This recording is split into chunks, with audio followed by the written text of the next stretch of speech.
Welcome back, everybody. We are in the box with, once again, this week we have got Bullions on Twitch. Bullions, the Challenger League regular champion on FM, on the Wasted Possession Football Manager, two-time Challenger League champion. They didn't invite him back to do it a third time.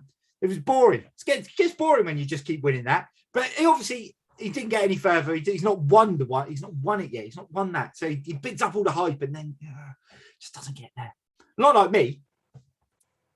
But it's not about me today. It's not about me. Bullions doing a save on Twitch at the moment with Bullions FC, where he has built his own team with followers and things like that from his community. They're all within that club, taking them from the Vanarama South all the way through to the Prem, competing in the Champions League now as well. So a seasoned pro on the game, knows what he's doing. His tag is underneath. Go drop him a follow. But obviously after this interview and the show, don't leave us now. Do it after. Cool. As we know, 5 questions, the standard 5. We know what they are. He knows what they are. We end with the big 5 at the end. We'll jump straight into it. So, Bullions, what is your first real memory of football? Do you know what? My first real memory of football, and I have like the odd couple because I'd been into football a lot when I was younger, but not like this is going to come up to a very, very, this is a reveal. I've not told this to anyone, but when I was very, very young and I did have the shirt to prove it, I once, for probably about a year, supported Manchester United. Oh! I know. All of my fellow Arsenal fans will probably my neck for that. But it's probably for me, it's the Arsenal 1997-98 season for me. I was 8. Yeah. It was when I found my love for people such as Dennis Bergkamp. Yes. It was the first full season Arsene Wenger was manager for. Yeah.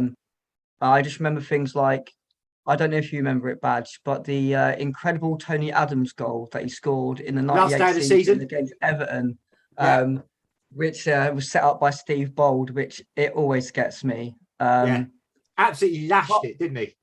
It was beautiful for someone who is a centre defender. I can't believe he was the furthest person up the pitch, but it was a glorious goal. I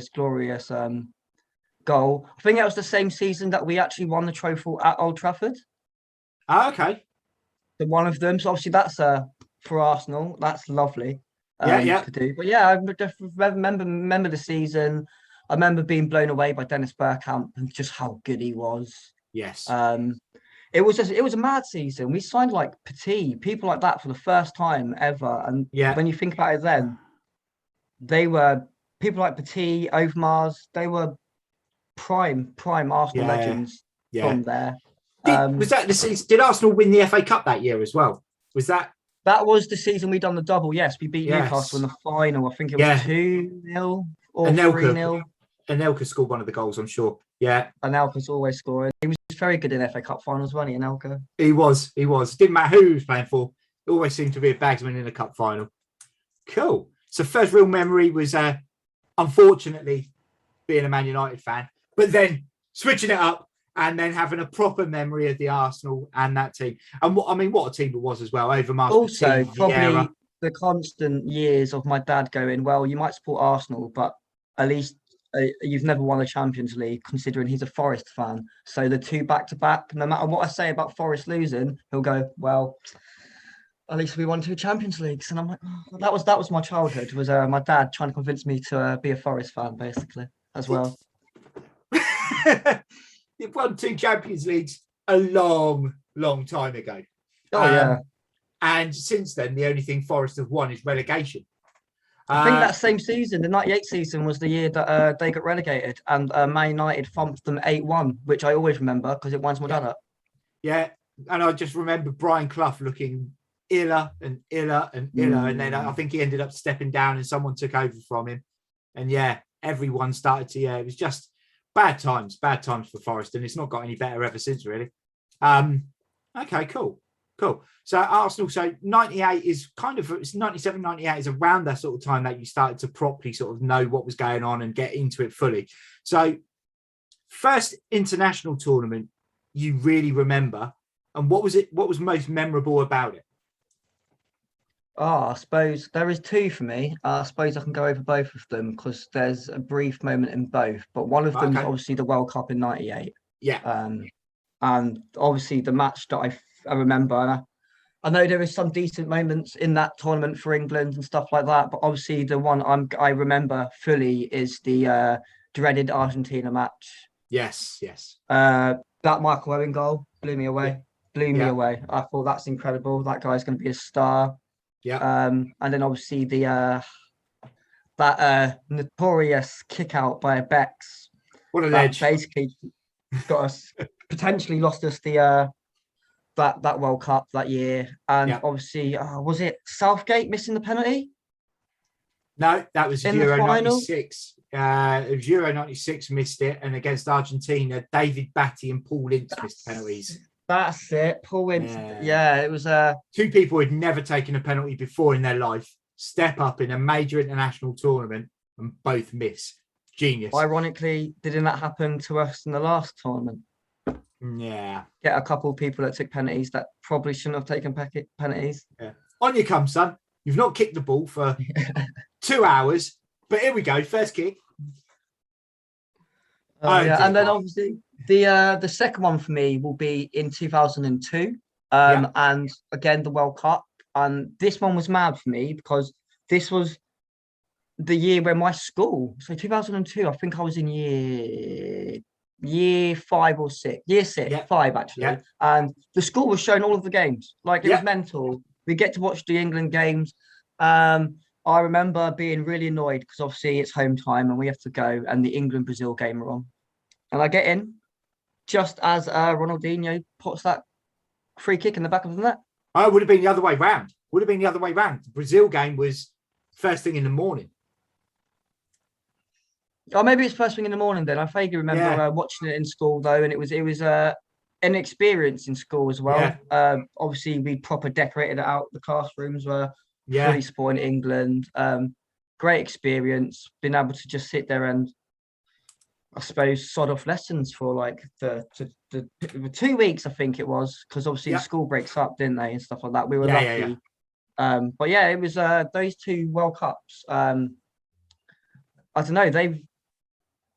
They got me into seriously enjoying international football. Like they were the reasons why I started to follow things like teams like Holland. Yeah. If I could be another nationality, it'd be Dutch. So they're like my second international team. I love Holland. It's a shame they've not been too good like they were back in the day. With the likes of Bergkamp and Kluivert and stuff like that, and Johan Cruyff. I do find that they're the reasons why I like attacking football. Okay. Yeah, no, that makes sense. And there was kind of a lot of people used to say about Wenger trying to play very much a French style of football when he took over at Arsenal, but actually it was very Dutch. It was a 4-4-2, but it was very Dutch in the way it was done, and it allowed loads of attacking momentum. So yeah, I always like that as well. I think the 2002 World Cup was, I think it's synonymous with so many people of whatever age, because, you know, from your point of view, you're watching those games in the classrooms. From my point of view, it was going to the pub before work to watch the games. And it was just crazy. It was really crazy. It's just the sort of thing that you'd never even think about. But yeah, and the schools were happily doing it as well. I can't imagine they'd allow it to happen now. They'd be like, nah. You can watch the first half, but then lessons. People have got to pull a sickie to watch international games these days from work and stuff like that. I doubt it'd happen now. Some people do, but like my old boss definitely wouldn't have allowed us to watch the England games when there was work going on. So no, exactly. And I think the weird thing is as well, they talk about England are in a final and they go, we'll make it a national holiday. Of course they won't. Oh, they might do. Everywhere might let it happen. So no, of course they won't, because there's a lot of people still who do not like football who will just go, don't care. Yeah. My boss would have been one of them. My boss would have been one of them. Yeah. Miserable bastards. Anyway, I can say that on here because there's not going to be anyone watching this who doesn't like football. Because if they are in the wrong place. So you have clicked on the wrong freaking channel, people. Anyway, so we move on to a bit more sort of about you now. So when you played football, what was your position? Where did you feel most comfortable playing most regularly? I started off playing in centre midfield. Okay. I always liked being in centre midfield, especially when I was young. Like, God, when I was proper in school, like, I remember playing centre midfield and would be like, I don't know, about to crack in a long shot and then just scream Gerrard's name as I'm doing it, which I believe cemented. Everybody has done that from day one since when we beat Germany 5-1. That Gerrard strike is the reason why kids, I still do it sometimes. I'll scream Gerrard when I'm going to have a long shot. Why not? But yeah, I played midfield. I played centre midfield for ages. And then I don't know. I suppose I wanted to be a bit more attacking. So then I went to. I'm left-footed, but I went and played right midfield because I'd like to cut in onto my left foot and swing it in. Yeah. So then, when I was in school, I didn't play often because I had hip injuries from like the ages of 13, 14 onwards. But so it kind of halted a lot of things for me. But in school, I started playing when I was training. Anyway, I'd start playing in right midfield. It was fun for me. But yeah, it was centre midfield, then right midfield, and obviously the odd occasion someone needed an extra striker, I'd be like, "Hi, boss, I can do it. Let me go." I'll play that. Yeah, I'll play that. I love. My dad used to call me Gary Lineker. He said, "Whenever I watch you play football, mate, you're always goal hanging." And I was like, sometimes that's an issue, sometimes it's not an issue because Gary Lineker used to score lots of goals, James. So I'm like, fair play. I don't know if I'll take that because Gary Lineker was a Spurs player for so long, but I'll take it. Yeah, well, that's true. That is true. He was also a Leicester player as well. So your old man of course, he sports Leicester, doesn't he? Yeah. So your old man must have hurt a little bit being a Forest fan by saying that as well. Oh yeah. Yeah. I mean, I've done a similar sort of thing to you. I played centre midfield. I played a little bit more advanced in the centre midfield, but I'm right-footed. So when teams started to play three up top, and I was still able to run around, I was playing on the left of that front three. Yeah. And then as it got a bit more, I then started playing through the middle and playing almost like a false nine. But great to be able to cut in and just hammer shots. I definitely remember I was the Gerrard thing. Yeah, makes me laugh because it made me think when I was about 13, and it was overhead kicks or trying something stupid like that, and you'd be going, Bergkamp never scored an overhead kick in his life. But you've just seen him do something amazing. So you in your head, he will do. Of course he will. But yeah, loved it. You know what got me the other day? Where were we? We were coming back from somewhere. It might have even been going to London for my mum's wedding or something else. There was this kid on the train station just playing with his football for like 20 minutes and he was just commentating. Like, it's Gerrard on the ball. It's the Hurricane. Goal! In the middle of the train station. And it just made me smile. I was like, you know what? That's really cool. Like, you forget, even if England do terrible and people go, I'm not back in England again this World Cup. I never do it. I was one of those said people. Things like that make you want to back your own country. It's just nice that kids love playing football still. Exactly. And just see it on his own, getting into it, commentating on it. And Yeah. And I think, most people have probably been in that situation when you're doing a little bit of practice in the back garden and you're dribbling a ball around or you're doing something, you can't help, even if it's just in your head, you commentate, oh, that's a beautiful move. Oh, what a bit of skill. If only there was someone here, I would have beat him. It's all of that. One of my go-to moments, I used to do it in the park because if we had goals or not, was do the Henri finish placement and then just go Henri, and then place it into the back of the net, roll it in a corner. Brilliant, love that, absolutely love that. So if you could have done one thing which would have improved your footballing ability, what would it have been? Play more, train more. I think as a kid I played a lot.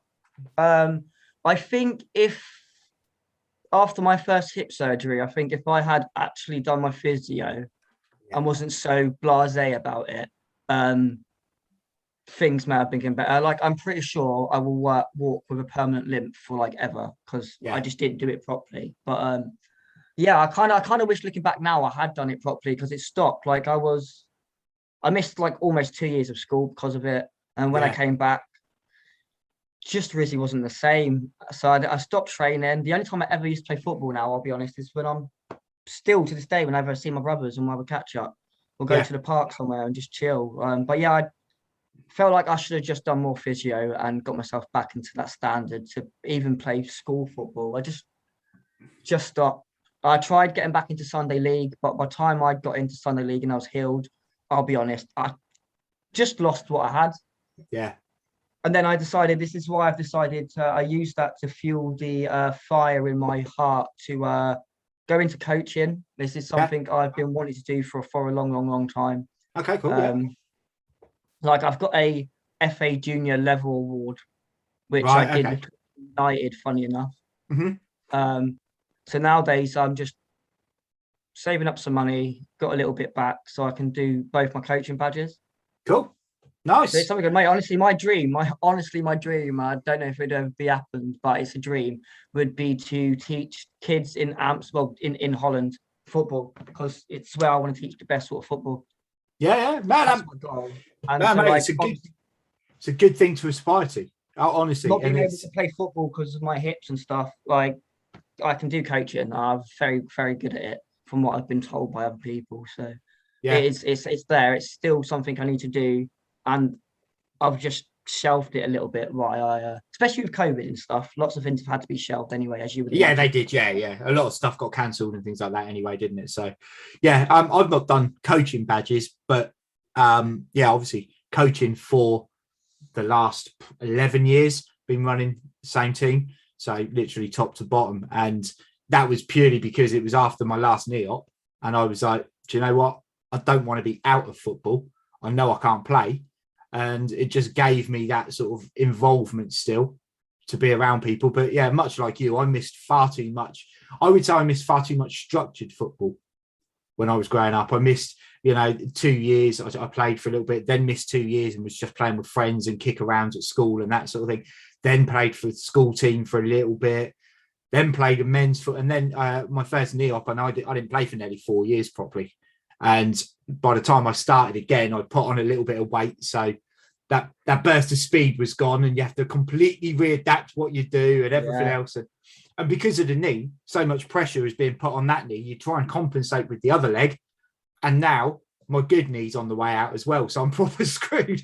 But it is literally, you're walking with a limp. I'm lucky if I'm walking half the time. But yeah, it is something, and it does keep that fire going. And, especially, and the kids side of things is brilliant, because I do stuff with adults football, and unfortunately blokes tend to already think they know best. Some of them will listen and be coached, others won't. They will just do what they want to do, or in training they won't come because they don't need to, whereas kids will always do it. The only thing that puts me off with kids football is then you have to deal with the douchebag parents, as well as any whiny kid that you might have. But if you're doing it at a decent level, you don't. It's all good. You're safe. So, yeah, good luck to you. I mean, if you can ever get into that, that would be fantastic. In Holland especially, because it doesn't matter what level you do it in Holland. They all come from the same sort of background of how it should be played. So it's kind of a structure thing there. So the kids may not be, even if you start at a really low level, the kids may not be as good, but the ingrained process is there. The guy who does our Dutch correspondence stuff for down the local, when he was young, living over there, played in the academies at Roda JC. And he said you'd play 2 games in one position, and you would literally, all of the players would rotate all across the pitch. He said, so over the course of the season, you would have played in every position twice in the season. Yeah, and he said, and that's how they worked it, so that everyone was comfortable on the ball, comfortable in possession, could pass the ball different legs because it's different where you play on the pitch, on how far you're going to be passing, what you're doing. Everyone could read the game, depending, no matter where they were. And he said, and that's what you see, that Dutch ethos, that Ajax set up, and it's the same process no matter where you are. And he said, and it ingrains you. And actually, kids, until he said, he used to say, until kids were like 12 or 13, they didn't even really pick a position that they played then, because they would play everywhere up until that point. Brilliant. What a way to do things. We are so, and when you think about it, that still doesn't happen here. And that was happening in Holland 25 years ago. We are still so far behind the times with it, because over here it's all about winning. Yeah. And not getting the kids to just enjoy it and learn the game and do this and that. And it's, you know, and it's a shame. It is a shame. So yeah, I am all up for Bullions, changing the way things happen in youth football in the UK. Get to it, sir. So, final question. It's the big five. What do you feel are the 5 key attributes to make the complete footballer, complete modern day footballer?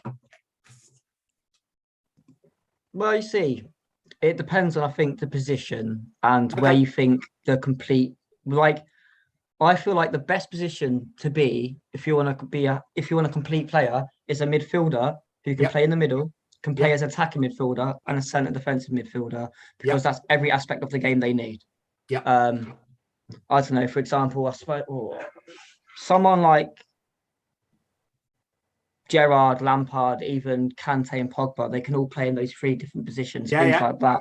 But when you say attributes, do you mean attributes like in the game attributes, or like, for example, I was thinking like a good complete footballer needs to be able to handle media and stuff like that, and the fans and be an idol kind of thing? Or do you mean attributes like I would mean your speed and I go with attributes. It's interesting because some of those things do come up. I would go with attributes as a footballer, as a player.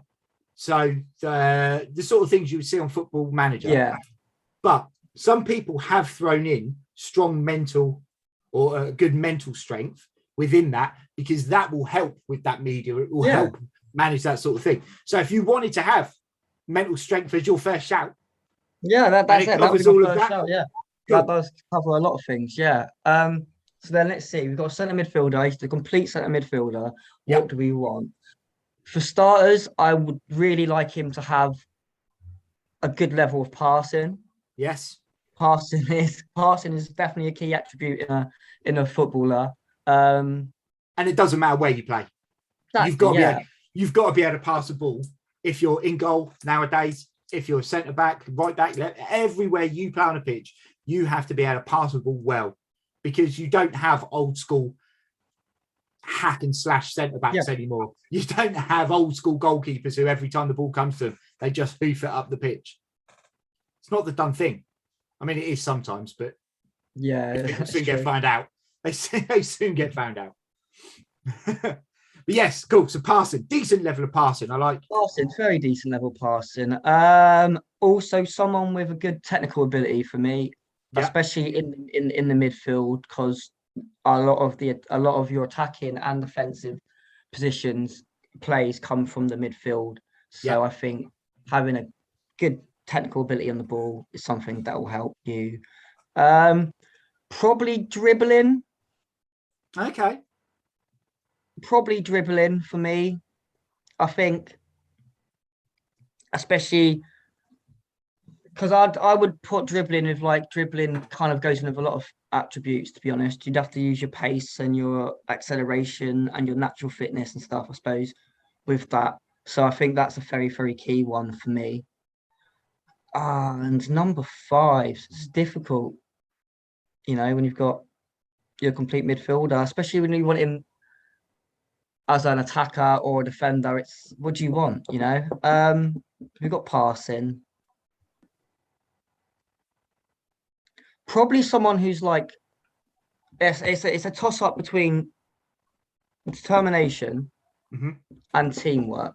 Like, because you need to be a team player. I think if I was to manage a team, I'd want them all to get on and work as a team none of this, like, and I find this infuriating on games like Football Manager when you've got thousands of people in the box waiting for that ball, but someone will just go down that wing, go into the box and shoot instead of just playing it to someone. I want someone who, roll it even though square. they probably, someone who could probably score, but I want them to go, do you know what? That guy next to me can definitely score, pass it to them. I think teamwork is a key.